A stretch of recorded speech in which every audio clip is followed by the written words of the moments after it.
రాకాలోకంకి స్వాగతం. ఈ కంటెంట్ మీకు నచ్చినట్టయితే లైక్ చేయండి, మీ బంధుమిత్రులకు షేర్ చేయండి. ఇప్పటివరకు సబ్స్క్రైబ్ చేసుకోకపోతే సబ్స్క్రైబ్ బటన్ని నొక్కండి, అదేవిధంగా బెల్ ఐకాన్ని కూడా నొక్కండి. మిత్రులారా, భారతదేశంలో ఒక్కొక్క మందిరాన్ని పరకీయుల చెరలో, విదేశీ దురాక్రమణదారుల విధ్వంసానికి గురైనటువంటి ఒక్కొక్క దేవాలయాన్ని విముక్తం చేయడానికి చాలా సుదీర్ఘ పోరాటం చేయవలసి వస్తుంది. హిందువులు మెజారిటీగా ఉన్న చోటే ఇంత సంఘర్షణ చేయాల్సి వస్తుంది. హిందువులు మైనారిటీగా ఉన్నటువంటి దేశంలో మందిరాలను రక్షించుకునేందుకు వాళ్ళు ఎంత కష్టపడాల్సి వస్తుంది ఎప్పుడన్నా ఆలోచించారా? అంతేకాదు, హిందువులు మైనారిటీగా ఉన్నటువంటి చోట్ల అక్కడ ప్రభుత్వాలు, అక్కడి మెజారిటీ కమ్యూనిటీ వాళ్ళు దేవాలయాన్ని ఒక పబ్లిక్ టాయిలెట్గా మార్చేసిన తరువాత ఆ టాయిలెట్ను మళ్ళీ టెంపుల్గా మార్చాలన్నట్లయితే ఎంత సంఘర్షణ చేయాల్సి ఉంటుంది. కేవలము 1% మాత్రమే ఉన్నటువంటి పాకిస్తానీ హిందువులు, పాకిస్తాన్ మొత్తం జనాభాలో దాదాపు 25 కోట్ల వరకు పాకిస్తానీలు ఉన్నారు. అందులో 1% మాత్రమే హిందువులు.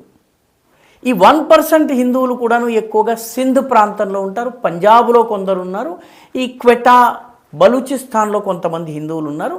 ఈ రకంగా అక్కడ ఇక్కడ విసిరేసినట్టుగా ఉన్న ఈ మైనారిటీ హిందువులు నిజమైన మైనారిటీలు. వాళ్ళు ఈ మైనారిటీ హిందువులు ఒక ప్రాచీన దేవాలయాన్ని మళ్ళీ దాని పునర్వైభవం కోసం పోరాడుతున్నారు. అయోధ్య పోరాటం కన్నా చిన్న పోరాటం కాదు ఇది. కరాచీ నగరంలో ఒకప్పుడు హిందూ మెజారిటీగా ఉన్నటువంటి కరాచీ నగరం 1947 వరకు హిందూ మెజారిటీగా ఉండేది. కరాచీ నగరంలో సముద్రము, బే ఆఫ్ అరేబియన్ సీలో కరాచీ నగరం నుంచి కొద్దిగా దూరంలో ఒక చిన్న ద్వీపం ఉంటుంది. ఆ ద్వీపం పేరు మనోరా. ఈ మనోరా ద్వీపంలో ఒక దేవాలయం ఉంది. ఆ దేవాలయం పేరు వరుణదేవ్ మందిర్.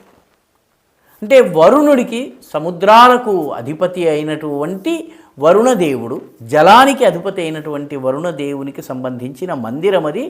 ఒకానొక సమయంలో నావికులు, యాత్రికులు చాలా పుష్కలంగా వచ్చి పూజించి వెళ్ళేటటువంటి వాళ్ళు, పడవల్లో వెళ్ళేటటువంటి వాళ్ళందరూ కూడా అక్కడ పూజించేవాళ్ళు. 1947లో దేశ విభజన జరిగిన తరువాత హిందువులందరూ వచ్చేసిన తర్వాత ఆ దేవాలయాన్ని కొద్దిమంది అంటిపెట్టుకుని ఉన్నారు. ఈ కొద్ది మందిని నెమ్మదిగా వివిధ కారణాలతో తరిమి వేయడంతో ఆ దేవాలయానికి వెళ్ళేవాళ్ళు, పూజలు చేసేవాళ్ళు లేరు. ఇది 10వ శతాబ్దం నాటి దేవాలయం. ఈ 10వ శతాబ్దం నాటి దేవాలయాన్ని 16వ శతాబ్దంలో భోజ్మల్ భాటియా అనేటటువంటి వ్యాపారి మళ్ళీ కొనుగోలు చేసి, ఆ భూమిని, దేవాలయాన్ని కొనుగోలు చేసి మళ్ళీ కొత్త మందిరాన్ని కట్టాడు.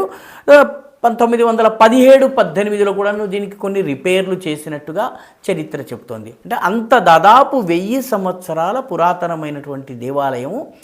దీనిని పాకిస్తాన్లో ఉన్నటువంటి మతాంధులు, అక్కడ ఉన్నటువంటి మైనారిటీల గురించి ఏమాత్రమూ ఆలోచించనటువంటి దుర్మదాంధ ప్రభుత్వం ఏదైతే ఉందో దీనిని టాయిలెట్స్గా మార్చేసింది.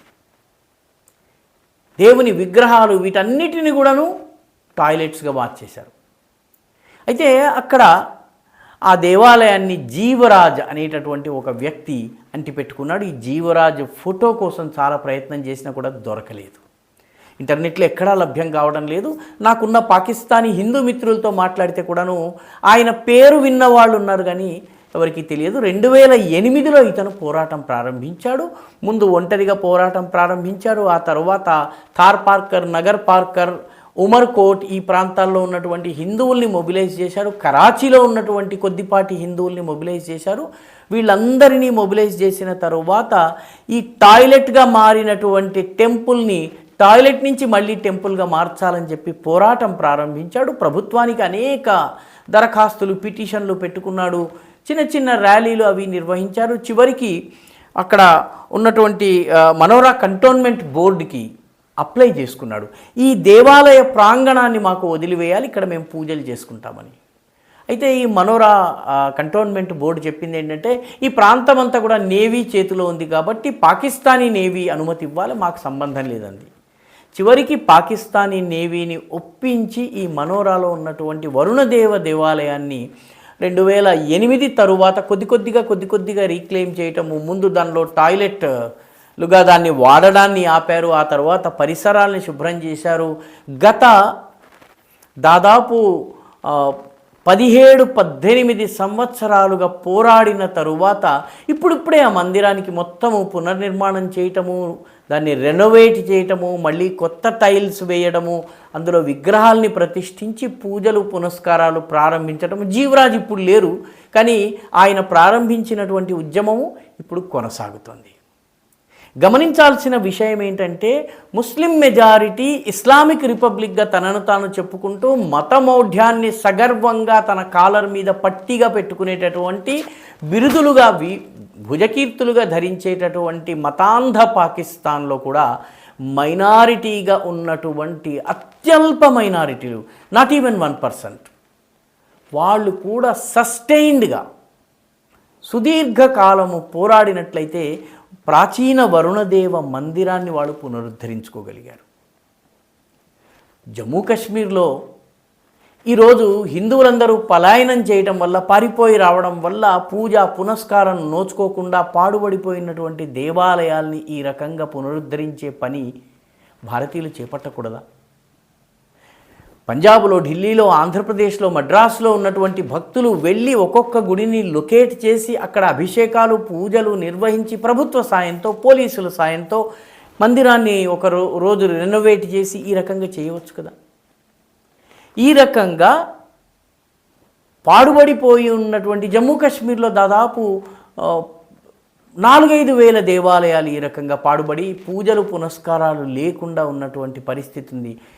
పాకిస్తాన్లో 1% మాత్రమే ఉన్నటువంటి హిందువులు మతాంధ ప్రభుత్వం పైన, దుర్మదాంధ భారత వ్యతిరేక, హిందూ వ్యతిరేక ప్రభుత్వం పైన కూడా పోరాడి విజయం సాధించి తమ మందిరాన్ని టాయిలెట్ నుంచి టెంపుల్గా మార్చుకోగలిగినప్పుడు, మన దేశంలో మన ప్రభుత్వం ఉండగా పాడుబడిపోయి ఉన్నటువంటి కశ్మీరీ హిందూ దేవాలయాలు ఏవైతే ఉన్నాయో, ముఖ్యంగా కశ్మీర్ లోయలో ఉన్నటువంటి రైనాబాడి కావచ్చును, లేకపోతే రకరకాల అనంతనాగ్, వేరీనాగ్, శివ్ఖొరి, ఇటువంటి రకరకాల ప్రాంతాల్లో ఉన్నటువంటి దేవాలయాలు, ఖీర్ భవానీ, పండ్రేథాన్ టెంపుల్ కొంత పర్వాలేదు, ఎందుకంటే అది మిలిటరీ కంటోన్మెంట్ ఏరియాలో ఉంది.